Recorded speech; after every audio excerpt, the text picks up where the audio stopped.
ఏలూరు జిల్లా నూజివీడు నియోజకవర్గం నూజివీడు పట్టణం తెలుగుదేశం పార్టీ ఆఫీసులో మంత్రి విలేకరుల సమావేశం ఏర్పాటు చేశారు. ఈ సమావేశంలో నూజివీడు నియోజకవర్గ శాసనసభ్యులు గృహ నిర్మాణ మరియు సమాచార శాఖ మంత్రి కొలుసు పార్థసారథి మాట్లాడుతూ 3.30 లక్షల కోట్ల బడ్జెట్ విడుదల చేసిన విషయం అందరికీ తెలిసిందే.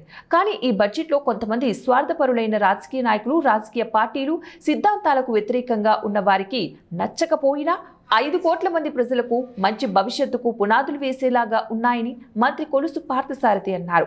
రాష్ట్ర ప్రభుత్వం ప్రవేశపెట్టే బడ్జెట్ గురించి పత్రికలు, రాజకీయ నాయకులు, ఎకనామిస్టులు విశ్లేషణ చేయవలసిన అవసరం ఎంతైనా ఉంది.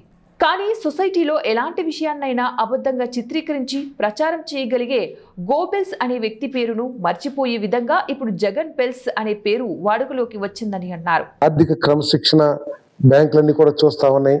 మరి ప్రపంచంలో, దేశంలో వచ్చిన పెట్టుబడుల్లో 25% పెట్టుబడులు మన రాష్ట్రంలోకి వచ్చినాయి. ఇదంతా కూడా మనం చెప్పేది కదా, బ్యాంక్ ఆఫ్ బరోడా సర్వే చేసి చెప్పిన విషయం నేను చెప్తున్నాను.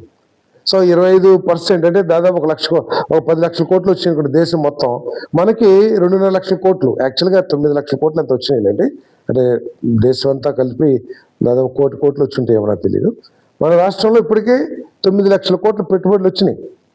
సో ఈ పరపతి పెరగటం మూలంగా ఆ 12.5%ని ఆ అప్పును క్యాన్సిల్ చేసి కొత్త అప్పు తీసుకుని అది 9%కే తీసుకునేటట్టు, అంటే తద్వారా కొన్ని 100 కోట్ల రూపాయలు ఒక అప్పులో ఒక 500 కోట్లు, ఇంకొక అప్పులో ఇంకో 1000 కోట్లు తగ్గుతూ మూలంగా కూడా కొంచెం ఆర్థిక వెసులుబాటు ఈ రాష్ట్ర ప్రభుత్వానికి కూడా వస్తుందని చెప్పేసి మనం చేస్తాను. ఏదైనా ఉంటే చెప్పొచ్చు. ప్రతిపక్షం అనేది ఇగో మీరు ఇది తగ్గించారు కాబట్టి రాదని అపోహ ప్రజల్లో ఉంది, మీరు ఏం చెప్తారని అంటే తప్పకుండా చెప్తాం.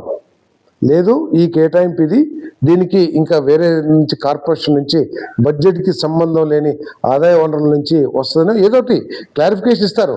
అంతేగాని మీ పెన్షన్లు కట్ కాబోతున్నాయి, మీ అన్నదాత సుఖీభావ కట్ కాబోతుంది, లేకపోతే మీ తల్లికి వందనం కట్ కాబోతుంది, మీకు ఎట్లా ఇస్తారు ఎవరు అని చెప్పేసి ఇటువంటి అపోహలు జగన్ బెల్స్ మోగించొద్దని చెప్పేసి నేను ఈ సందర్భంగా కోరుతా ఉన్నాను.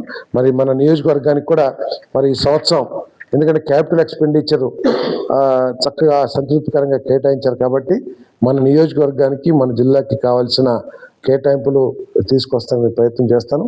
మన నియోజకవర్గంలో రింగ్ రోడ్లో ఒక భాగం తప్పకుండా ఈ సంవత్సరం చేయగలనని చెప్పేసి నేను నమ్ముతున్నాను. అదేవిధంగా నూజివీడు, ఏలూరు రోడ్డు కూడా పూర్తి చేస్తాం ఈ సంవత్సరంలో. ఇంకా ఎటువంటి అవసరాలు ఉన్నా కూడా తప్పకుండా పూర్తి చేస్తామని చెప్పేసి మనం గోబెల్స్ అని చెప్పేసి మీ అందరికీ తెలిసిన పేరు గోబెల్స్.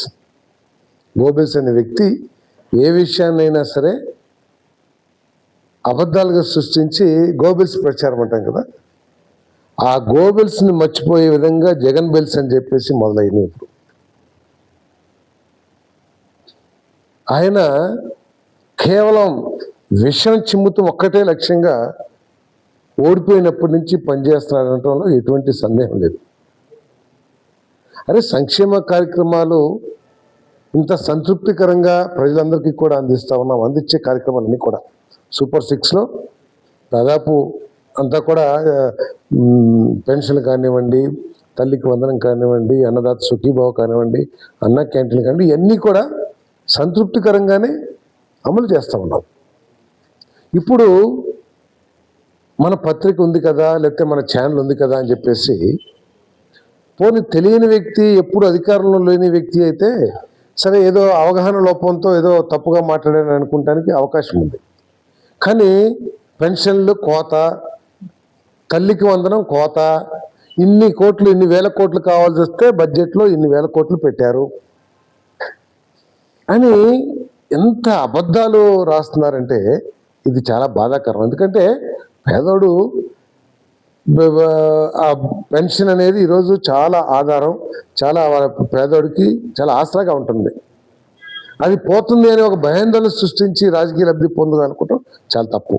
దీనికి బడ్జెటరీ శాంక్షన్స్ ఉంటాయి, కొన్ని కార్పొరేషన్స్ నుంచి కూడా వెల్ఫేర్ సొసైటీస్ ఉంటాయి, కొన్ని కేంద్ర ప్రభుత్వం కార్పొరేషన్స్ నుంచి వస్తాయి. అన్నీ కలిపి ఎవరైతే అర్హులు ఉన్నారో ఇప్పుడు దాకా ఎవరికైతే ఇస్తున్నారో వాళ్ళందరికీ కూడా ఇస్తారు. ఎక్కడైనా ఏ ప్రభుత్వం అయినా సరే ఇప్పుడు